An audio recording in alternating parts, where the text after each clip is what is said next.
Welcome back to the Talkin podcast, brought to you by the folks over at Chief of Staff KC. Well, folks, we got the Super Bowl we deserve, the greatest to ever do it, versus a man gunning for his title. Tom Brady and Pat Mahomes are set to square off in Tampa in 2 weeks. This week, we got a quick episode for you, bringing you a recap of an incredible AFC Championship win and setting up our Super Bowl preview episode next week, which will be, the full breakdown and everything. But we got the OG squad back today with Bryce Shepard in studio. Good to see you, dude.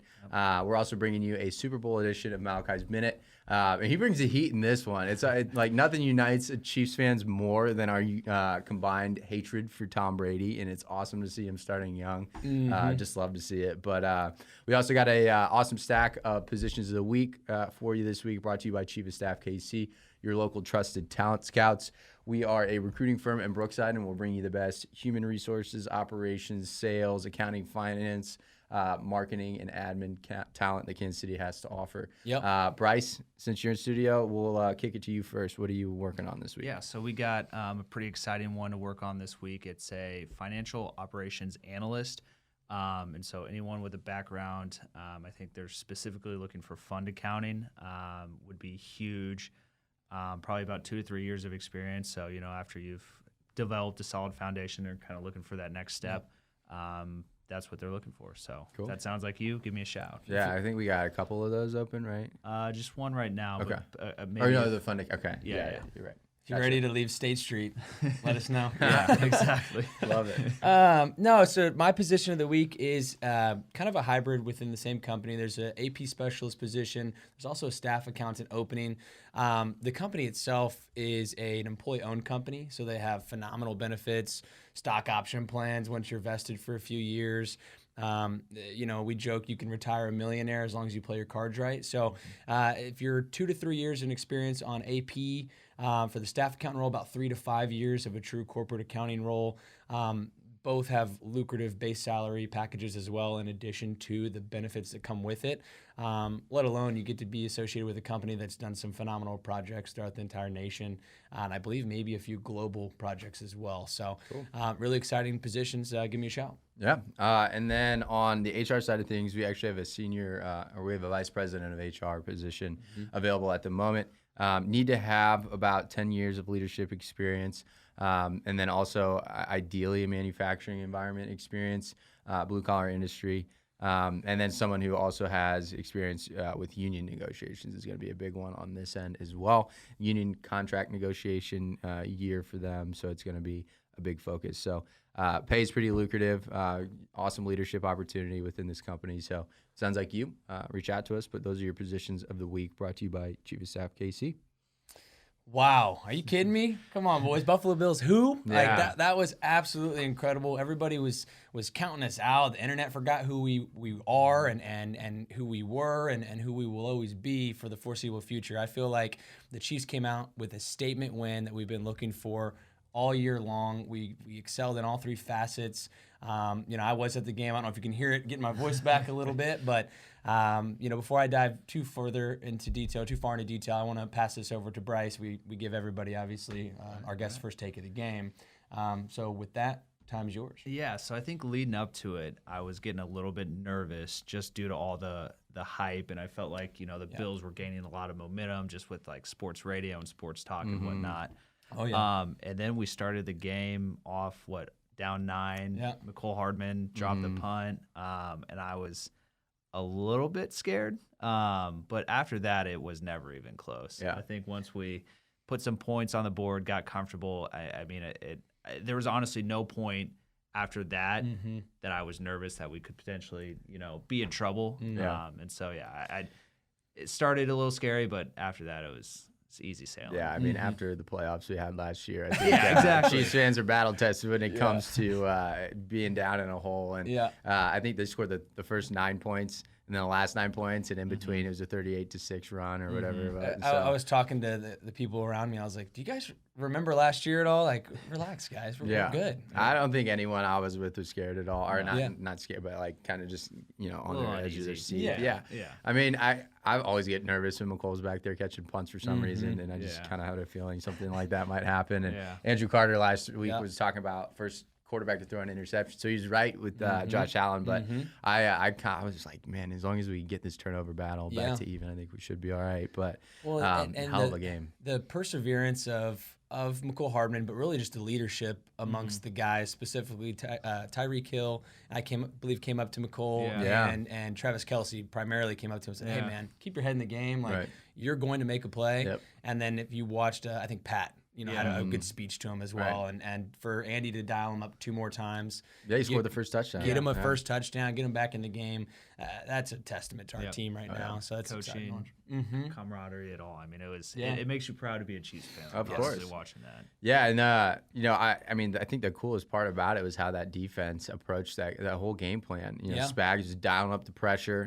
We finally got to Josh Allen after not being able to sack him the last time we played, and that really got to him. You could tell. I think McDermott came out and was talking about his decision to kick a field goal at the end of the half rather than going for it. And we'll get into the Packers-Bucks whole ordeal as well. But I think he was saying, he's like, yeah, I mean, they had just so much momentum on their side that we needed points going into half. We it was a morale issue. And to hear a head coach of an NFL team think that like their whole team was out of it at halftime, like before halftime, and they needed the points to even, just get everyone back. Like, we had them. You had them. Yeah. You can't let them get rolling like that. Did you guys happen to see Josh Allen's most accurate throw of the night?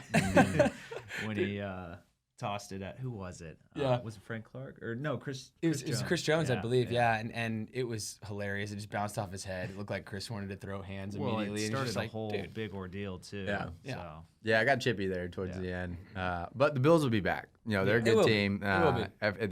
They remind me a lot of the Chiefs team that lost that AFC Championship to Tom Brady. But I think they're right there. They just need to shore up that defense a little bit, get another playmaker along Diggs. Cole Beasley's good, but he's not a game breaker like we have with Travis Kelce alongside Tyreek. So and Josh has to get those jitters out, right? I think the playoff jitters. He needs to take his licks too. Yes, when it went to the next level, which would be the AFC Championship game, right? His poise seemed to waver just a tad. He was not the same Josh Allen as he was the week prior. Right. And he's maturing, he's growing. Maybe he didn't have a professional athlete as a father like Pat did. So, it's tough when you think about those outside factors that maybe influence Pat's game a little bit and how he's a little bit more level-headed. Yeah. Well, it sucks to lose Eric Fisher. I think that's that'll be a huge point that we make next week about the injuries on the offensive line against the Bucs' awesome defensive line. So that'll be tough. But Eric Fisher has been one of the most underrated people on this team for years now. Former number 1 overall pick, just a solid left tackle for us. That's really been the glue to that line that's been inconsistent all year. Yeah. So. Sucks to lose him, but it sounds like we'll get Le'Veon, we'll get Sammy, hopefully Willie Gay back too. I doubt Schwartz, but we'll get into injuries. But any other points on this game before we look ahead? Dude, it was an absolute blast to watch, and it just makes me more excited for the Super Bowl. It's weird how desensitized we are to this greatness. I know, man. It's unbelievable. Dude, I thought it was so cool at the conference at the end of the game.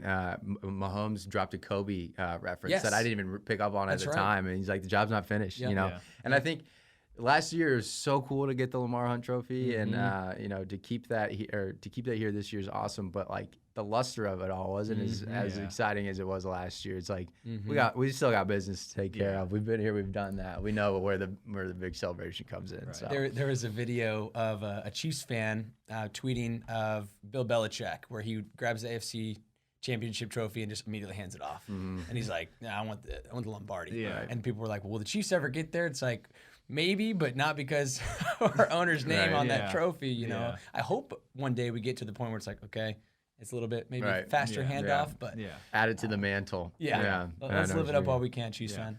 So as we let's recap the NFC Championship, and then we'll talk about moving forward. So obviously, Bucs advance. I think a lot of us saw that coming. Rodgers has been playing so well, but you can never count out playoff Brady, man, and that's why I'm kind of nervous about this game. But what were your guys' takes on that NFC Championship? Yeah, I'll let you take it, Bryce. Time's yours. So, I thought the Packers would win, but I wanted the Bucs to win, so I was kind of conflicted. You hate seeing Brady in the playoffs, but I think I don't know, and everyone talks about like the NFL and NBA being rigged, but like, you couldn't write a better story. Oh, of course. Right? And so I don't know. As far as the game goes, I mean, it was a good game. It was a good battle. There's some controversy in there, but overall, I mean, it was exciting. So Yeah. I love your take, Emerson, because I kind of wanted a State Farm Bowl, or I thought it would be a cool idea. Yeah. Emerson had a great take, essentially saying that Mahomes is ready to slay the dragon. So like, I love that. And in hindsight, looking back at it, it's like I almost wish that we would have been able to do it sooner. But what a better stage than right now in the Super Bowl. Send Brady packing.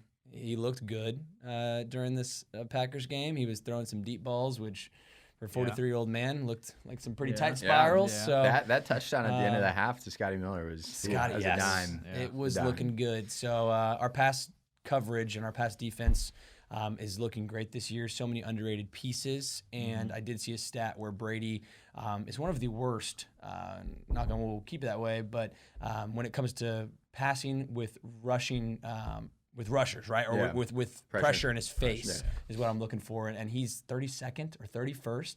So we get some pressure back there. Spags keeps dialing it up. I mean, he crumbles. He threw 3 interceptions. Like, he did Correct. throw 3 touchdowns, but he did throw 3 interceptions. He did not play a perfect game. Right. He got away with a couple lucky calls there. Again, that touchdown at the end of the half. Brady getting calls now. Yeah, right. What about the NFL being rigged? But, it's working out to our advantage now, maybe. So, but yeah, I mean, I think.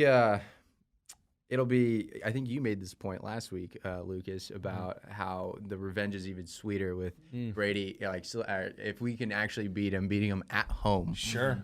First team to ever host a Super Bowl, and to truly take the throne from him right out from under his feet. So, I think it'll be an advantage that the Chiefs are flying in the day before, rather than having to go through all the Super Bowl media that they did last year. I like that. The spectacle of it all. Brady will be at home though, where all the reporters are going to be sitting waiting for the Chiefs, and so they might have a bit more distractions actually being down there. Sure. So there's stuff like that comes into play. But again, we'll kind of preview the whole Super Bowl coming up. But we got our man Malekai this week bringing the heat. He's back. So we'll actually pass it to Malekai to wrap up for us this week. But appreciate you tuning in to this quick episode. We'll be back next week with a very special guest. It'll be a good time. But appreciate you listening. And with that, we'll pass it over to you, Malekai. As always, go Chiefs. Ladies and gentlemen of Chiefs Kingdom, welcome to Malachis Minute, presented by Chief of Staff Kansas City. And we're going to talk about my favorite team in the world, the Kansas City Chiefs, who are 1 game away from running it back. We're going to talk about all that today, and let's get right into it, talking about Brady versus Mahomes. Of course, Brady won the first 2, Mahomes won the last 2. It's kind of been back and forth. Both teams are hot, and I mean hot in the playoffs. So, Mahomes' turf toe didn't look like it affected him a lot. I don't think it's going to affect him in the Super Bowl. Brady, 10th Super Bowl, 6th and 1. But think about this for just a second. Nick Foles, a backup, literally beat him in the Super Bowl. And how could that happen? Like, people were saying, did I just see that? And I didn't believe my eyes either. So, it's definitely going to be a close game, I must say. But I think Mahomes comes out on top. We'll talk more about that later. But now it's time for the Chiefs' strategy.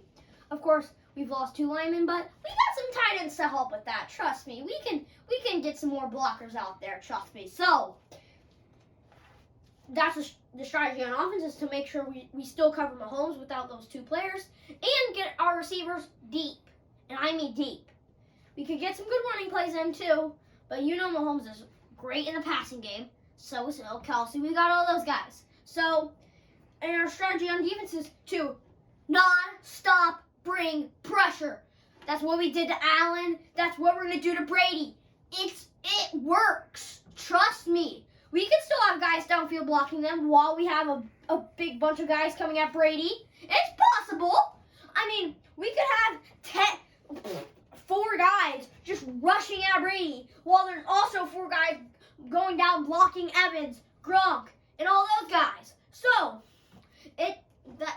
I think that would be a good strategy for us. And as I said, the strategy on offense, get players deep. I don't care if we want to run the ball. When we pass it, get players deep. Not every time, because it's not going to work every time. If we did it every time, there would be like 5 picks. So, yeah. And about the score. So, Mahomes is going to come out on top 30-20, I want to say. The Bucs are going to put up a game, but the Chiefs are just going to outlast them. 30-20 the score, a 10-point win. Not a blowout, but kind of solid, I must say. So, I think Kelsey's going to get a touchdown. Hill's also going to get a touchdown. And, it's going to be a 4-touchdown game. We might miss an extra point or 2, but Bucker's going to make up with the field goal for that. And about the 20 points for the Bucs. I think they're going to get 14 and then get 2 field goals. That's my opinion. You guys might have yours, but that's kind of what I'm here for. I'm just here to cast my opinion. So, yeah. Thank you for watching Malachis Minute, and we will see you next time.